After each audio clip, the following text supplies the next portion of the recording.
I know that most Albertans have common sense. We understand that the United States is our closest ally, friend, and pretty much family. Alberta and Saskatchewan are already more connected to the U.S. than to the rest of Canada. I'm aware that the majority of Albertans are sensible and that we all recognize that the U.S. is our closest friend, ally, and essentially family. Already, Alberta and Saskatchewan have stronger ties to the United States than the rest of Canada. Saskatchewan and Alberta have had stronger ties to the U.S. for a long time. Compared to most other parts of Canada, both provinces are becoming more and more dissatisfied with Ottawa, and more voices are demanding that the 51st and 52nd states of the U.S. be seriously considered. Meanwhile, people are signing a petition asking why the United States shouldn't become the 51st state while pipeline projects are stalling, and limits are placed on trading activities. The two provinces have started acting more independently, defying the federal government by establishing their own energy corridors, signing direct agreements with U.S. states, and even attracting international attention. The question is, why would we do that? Why would we boycott the United States? They're our closest ally, so we have no problem with them. Instead, we have a problem with our corrupt federal government, which has been negatively impacting our lives for the past 10 years. This isn't your usual situation, as Alberta and Saskatchewan have effectively told Ottawa that we've had enough and are no longer ready to remain mute or follow LED blindly. When you consider that this is the first time they have unified in this way since Confederation, it is not only a historic moment, but also a clear warning because this is significant. Literally, while we were all asleep, these two provinces united in a courteous Canadian conversation over a box of Timbits. With a combined population of 6 million, these two provinces are behaving as though they no longer want to serve as the nation's ATM. Given their size and influence, one might assume they would at least be entitled to a place at the decision-making table, but the truth is very different. This is the first time this has happened since Canadian Confederation. Their money is taken by Ottawa and says that a cooperation would be a reach, leaving them to handle the ramifications. Rich in gas and oil, it feels more like being held captive. Fiercely autonomous and engaged in a never-ending conflict with Ottawa over energy policy, the odd, if not utterly regrettable fact is that Saskatchewan, one of the world's leading agricultural powers, exports wheat, potash, and uranium, the majority of which go directly to the United States. Is that these provinces now have stronger ties to the United States than to a large portion of the rest of Canada. This is evident in the fact that they trade more with North Dakota, Montana, and Idaho than with Ontario or Quebec. You may be familiar with the provinces that continue to receive federal funding, but then turn around and obstruct pipeline projects. If you believe that this is just a few irate farmers complaining, think again. It's not just idle talk anymore. This movement has official support, strong grassroots support, and even international attention. It's becoming louder, and we realize that they're actually our closest trading partners.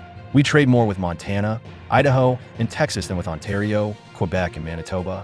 Despite making up only 11% of the country's population, Alberta alone produces more with fewer resources and earns $340 billion in GDP, or 14% of Canada's total economy.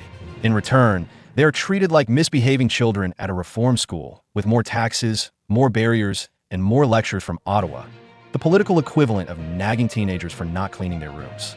With a gross domestic product of around $340 billion, Alberta alone accounts for 14% of Canada's total economic output.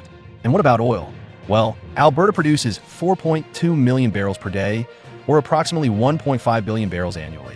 So they're more than simply Canada's refueling station. They produce more than a number of OPEC countries, but do they receive the same treatment from Ottawa as an energy powerhouse? Instead, they receive a maze of complicated rules, red tape, and environmental lectures, frequently from people who wouldn't be able to find a drilling rig on a map, even if their lives depended on it. That's more oil than the majority of OPEC countries produce. Alberta alone contributes more than $70 billion to Canada's GDP through its energy sector. But what about Saskatchewan? They don't make much noise, but they're doing important things. The province exports enormous amounts of wheat, potash, and uranium in secret. But where does it all go? Not to Ontario, and most definitely not to Quebec. At this moment, you guessed it, the United States, the only thing left to do is sign the papers. Saskatchewan's economy is running nearly entirely according to the American model. Without Alberta, the federal government in Ottawa would have an annual deficit of almost $20 billion. One noteworthy fact about Alberta, the province of the Great White North, is that it and Saskatchewan represent 3/4 of the nation's oil production, or 75% of it. But Ottawa still acts as if the issues of these two provinces are trivial grievances. If anything, this means that Ottawa now only has a supporting role in this story, which has a combined population of almost 6 million. and who owns 75% of Canada's oil production, are steadfastly committed to defending their own citizens against Ottawa's contemptuous entitlement mindset. But hold on, things get even more intriguing. Let's discuss referendums, because nothing conveys serious intent more than placing separatism on the ballot. Bill 54 was recently passed in Alberta, which effectively extends a warm welcome to the notion of breaking away. To call it reform would be an understatement. In reality, it's more like to a boarding pass to depart Canada, Scotland, as the province has reduced the amount of signatures required to initiate a referendum from 640,000 to just 177,000 and extended the collection time from 90 to 120 days. Is proceeding with a 2026 independence referendum. They recently reduced the number of signatures needed to qualify from 640,000 to 107,000. This ensures that the referendum will appear on the ballot in a matter of months, and Alberta is not wasting any time. In addition to accomplishing its goal, the Alberta Prosperity Project has already collected 250,000 signatures. A referendum has been planned for 2026, but it goes much beyond the bare minimum. The issue is straightforward. Should Alberta become an independent country and lose its position as a Canadian province? It's increasing daily, and Premier Moe has openly said that there should be no room for doubt or hesitancy. Just a straightforward yes or no question about whether you're prepared to take a different route. He would not obstruct a vote for independence. Saskatchewan is not far behind. They've already swiftly surpassed the first 3,000 signatures and only need 125,000 to proceed with the vote. Mark Premier Scott Moe is not obstructing the process. In fact, he explicitly declared, using political rhetoric, that he will not stop it if this is what the people desire. That's as close as it goes to stating that it will happen eventually. If you believe no one will turn out to vote, think again. Independence referendums typically attract large turnouts. Scotland's hit 85%. Saskatchewan is also holding its own referendum, which requires 125,000 signatures. Why was Montenegro at 87% and Quebec at 94% at one point? Because this is a defining decision that touches on identity, economy, language, and culture, not just a small policy dispute. Participants are not merely voters. They are individuals prepared to change the course of history. In Alberta, 36% of people desire separation. 34% of Saskatchewan residents favor separation. And there is still plenty of time to persuade the remaining 10% to 15% that Alberta's pipelines are necessary for a majority to approve them. Legally speaking, everything is clear because of Canada's Clarity Act. If a province receives a majority in a referendum with a clear question, it has the right to secede. No federal approval is needed, and no one's consent is needed. All it takes is 50% plus one vote to legitimize that decision while surviving off of Alberta's wealth. In other words, the entire Canadian Confederation is being subsidized by Alberta. Premier Danielle Smith hasn't been keeping quiet about this either. Instead, she's been publicly promoting the so-called Alberta Accord, which is a very Canadian way of saying, we're not playing by your rules anymore. This is because Alberta is sick of having to plead with Ottawa and British Columbia to get its oil to tidewater. Just think of being prohibited. Scotland is proceeding with an independence referendum for 2026. They recently lowered the threshold from 640,000 signatures to 177,000, so it's certain to be on the ballot in a few months. Don't be misled. This isn't just empty rhetoric. Alberta feels the same way about using the front door of the very house you're paying the mortgage on. Alberta is aggressively creating new energy corridors that will entirely avoid central Canada. This is in line with what U.S. states have long done, which is to trade freely through several ports without becoming mired in pointless disputes. An analogous system is being constructed in Alberta, opening the door for direct oil exports to international markets. This goes beyond Wexit. It's a survival issue as much as a clever tactic. Or Western Canada's potential succession from Ottawa. This relates to a very real political phenomena that has overthrown governments throughout history and is currently occurring in our own country. Things are beginning to take a more serious turn now, and discussions of international recognition are no longer merely theoretical. Some Reddit fantasies the catch is that if the 2026 plebiscite yields a vote in favor of secession, observers think the U.S. State Department could be willing to recognize Alberta as an independent country. If Canada thinks that's a realistic position to take, it has already played this game by recognizing Taiwan in spite of China's insistence that the island is part of its territory, given that it receives $13.2 billion in equalization payments. Basically subsidies with only one formal nod from the United States. Abroad, it might want to get ready to deal with that exact rulebook at home. Under international law, Alberta would become a sovereign nation. When that occurs, Alberta won't need Ottawa's approval to accomplish anything. There won't be any more pipelines blocked or equalization bills to worry about.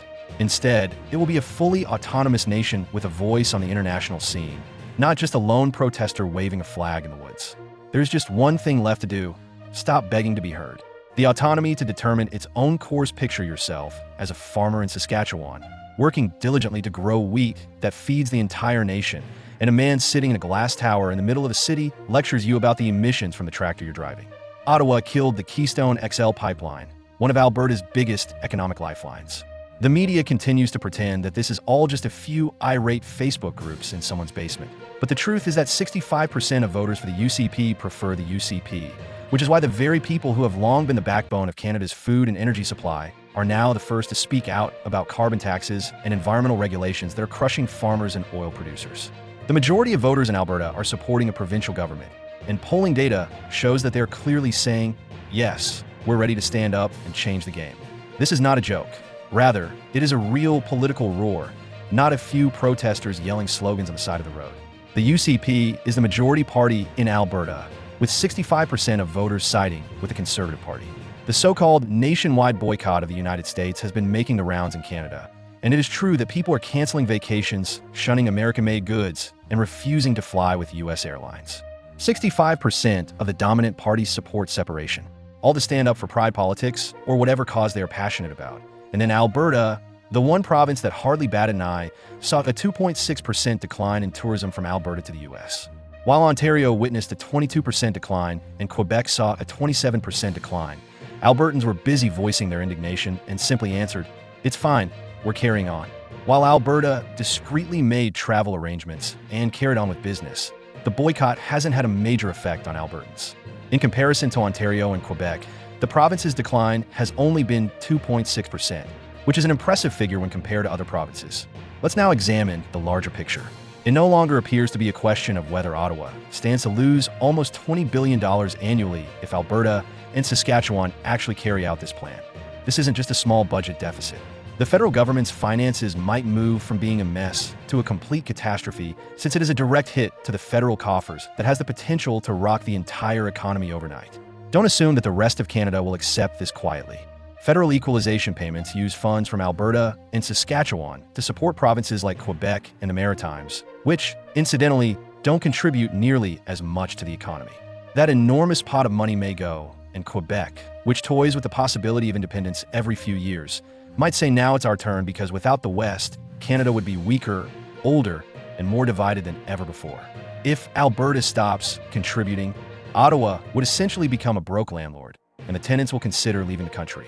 Utterly dependent on equalization payments, mired in debt, and experiencing political impasse, it would no longer exist. Western Canada has decided they won't wait either, as the world doesn't wait for nations that lag behind.